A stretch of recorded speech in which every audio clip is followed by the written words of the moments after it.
Hi, beautiful listeners and audience. I'm here to cover the journey of remembrance, my favorite. To shift from that, we covered the last time how we are acting too much in the movie and we don't have enough distance to understand what's happening to us, and shifting the mindset from the what and or by the environment and the people to why is this happening, and shift your mindset from the actor of the movie to the observer of the movie, to revisit what has been recorded passively, all the conditionings, the programmings from your birth onwards, and also from before your ancestral epigenetic recordings, what has been recorded in the trillions of cells through your DNA that you're not aware of, that is recorded in that deeper state, which is in the subconscious mind.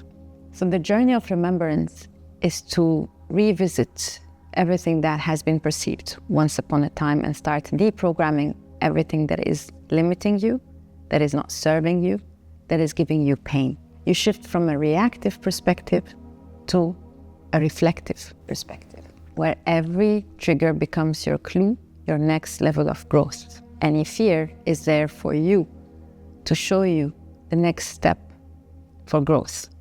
And you're there in a very integral, honest state, not the ego state that is trying to control everything by suppressing, by pushing away, knowing that the control is not there to serve you.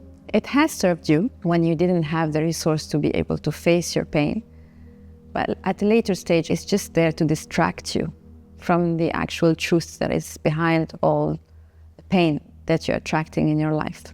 So rather than believing that you can control everything, how about understanding the whys and then revisiting what's not serving you, to then understand that there is something greater and bigger than you that is operating, and there is a bigger plan that you came to learn, which is your soul state that came to live the assignment of living a human life on earth, and it's there to follow those assignments, that curriculum, that program that we have signed up for as a soul.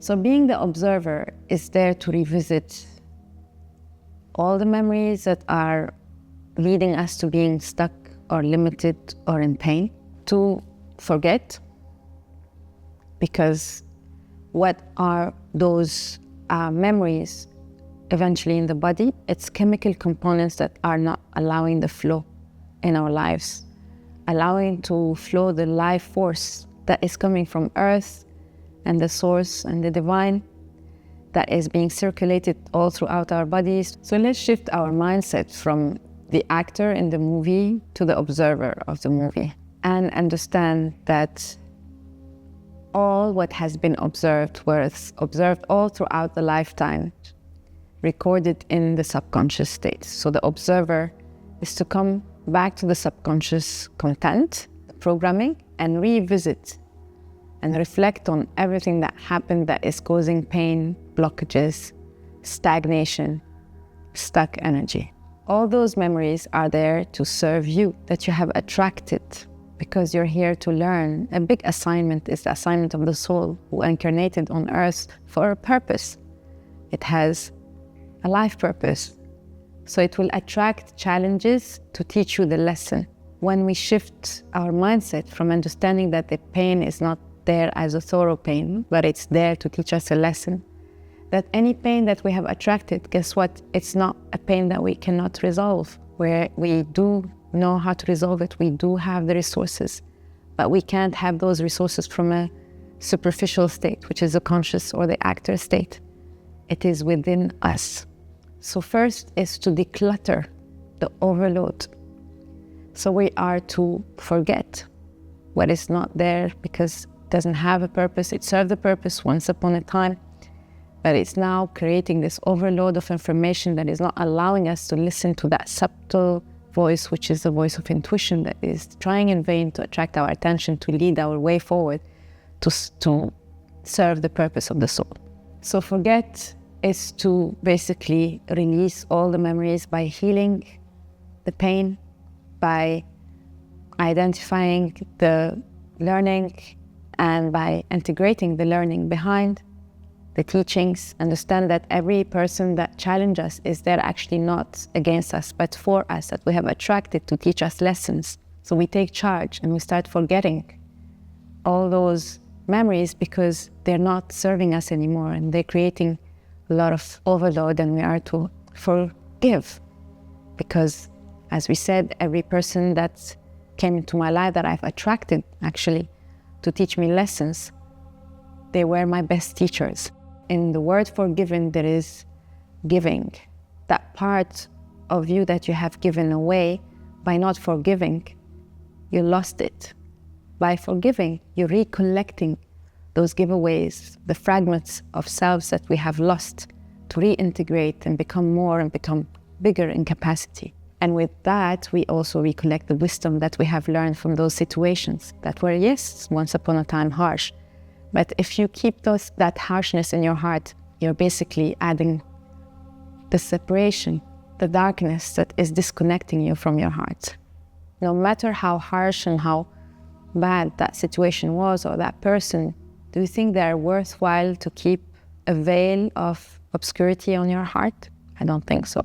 Then you are there to accept what happened, because everything that you have attracted was there to fulfill the assignment of your soul, to teach you the lessons and go through your program, your curriculum, as a soul being incarnated on earth to learn and grow from. We call this Hayat al-Dunya in my language. And this is Imtihan al-Hayat, which is the exam that we are going through to learn our lessons and to take ownership of everything that happens, because life happens by us. And only when we go through these stages, we finally can move on. Otherwise, it's just a push and pull energy of trying to fight that inner battle that is constantly playing out back in your life. So I urge everyone to go within and declutter and reassess what's there, meant to be kept there because it's still serving you, and what's not. I can give you many, many examples. I can give you mine. Actually, I have a very, very interesting story to tell you about my own story and of remembrance. One particular one among many others, which is my anger management. I had that beloved, and I still have it, husband who was my best teacher. And every time he used to trigger me in many ways. I used to have that anger, that reaction that used to trigger him a lot too. And it leads to an argument that will attract that statement that used to trigger me so much, which is, how could you do the work you do as a holistic practitioner, as a hypnotherapist, and many other holistic practices that I represent and I do, and you still react and you're still so angry? And it used to really trigger me even more about myself, wondering why is this anger so persistent and so insisting. I used to work on it layer after layer, and it's still there. It used to still maybe become lesser and lesser, but it used to remain there. Till I understood that the anger was there also to serve me. And the only way to let it go is to actually love it and honor it, because there was a deeper story to that, which was coming from my ancestors. The country where I'm from, Algeria, used that anger energy to liberate the country, the land. And I was so loyal to it unconsciously that I kept on continuing to be angry to just honor my people.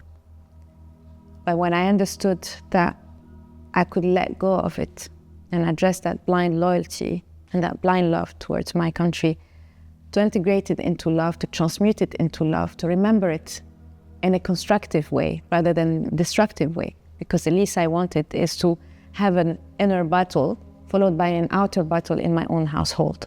So everything that is recorded there, and especially when it's perceived in a negative way, which is most of it, it is clues for you to find out and unlock yourself from and transmute into light. It's an opportunity of growth.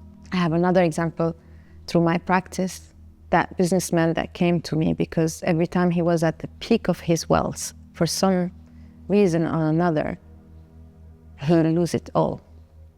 And he wouldn't understand, and he was so optimistic, so smart in many ways, excellent in his business management.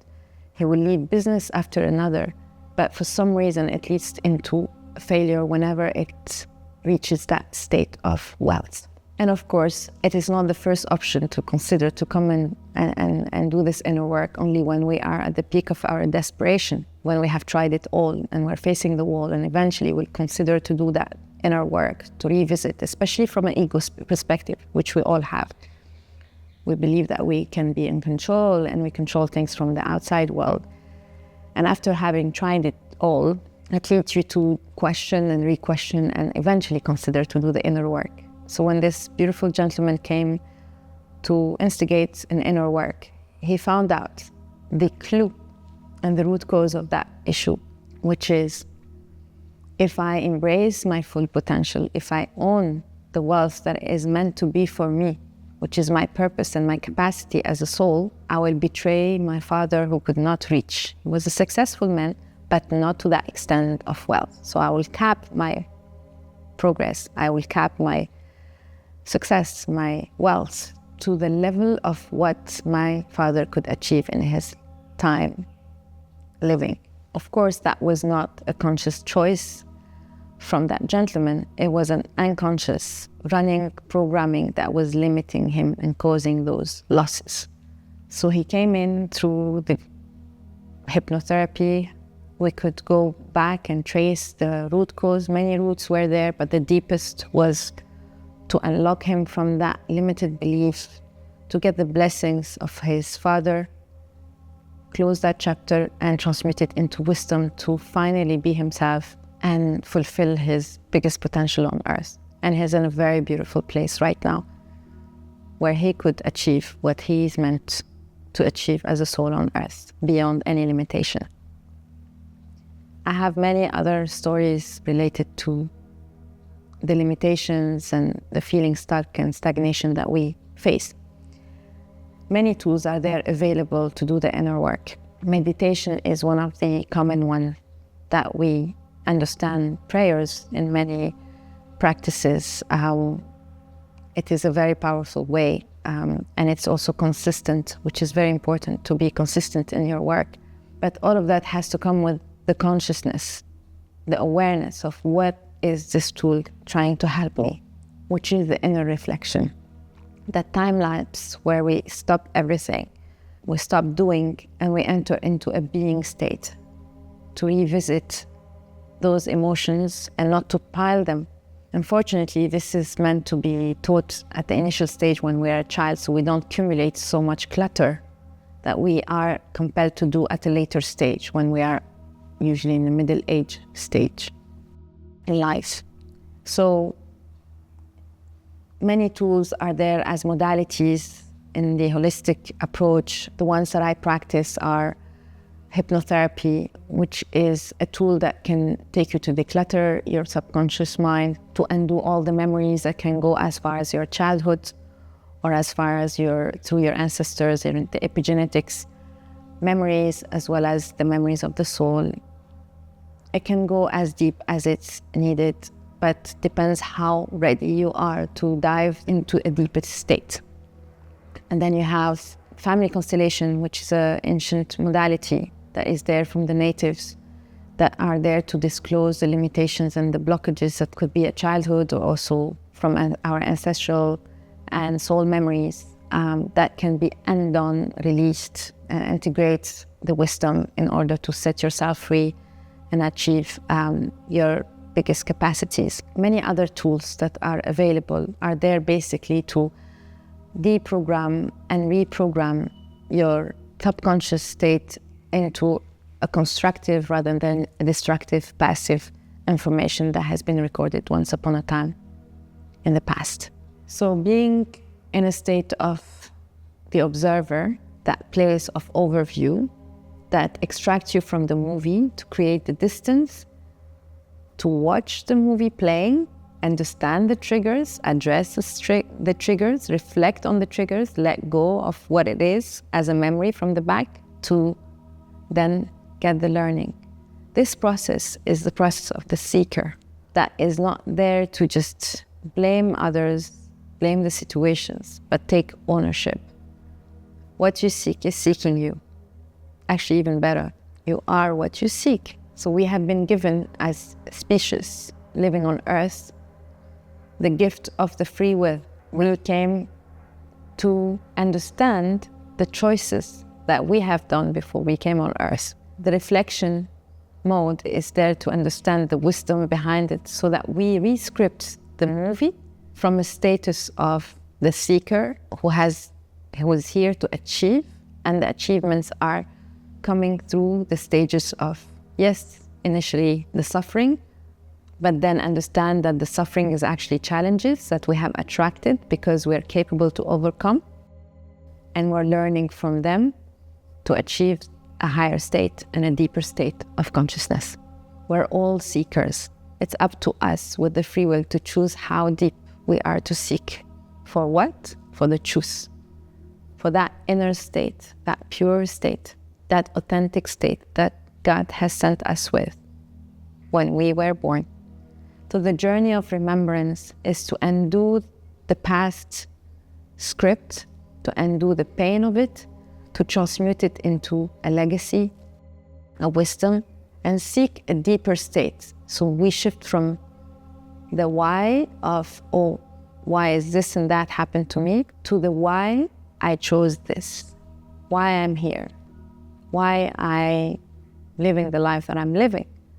What's the purpose of all of that? Am I being myself, my true self?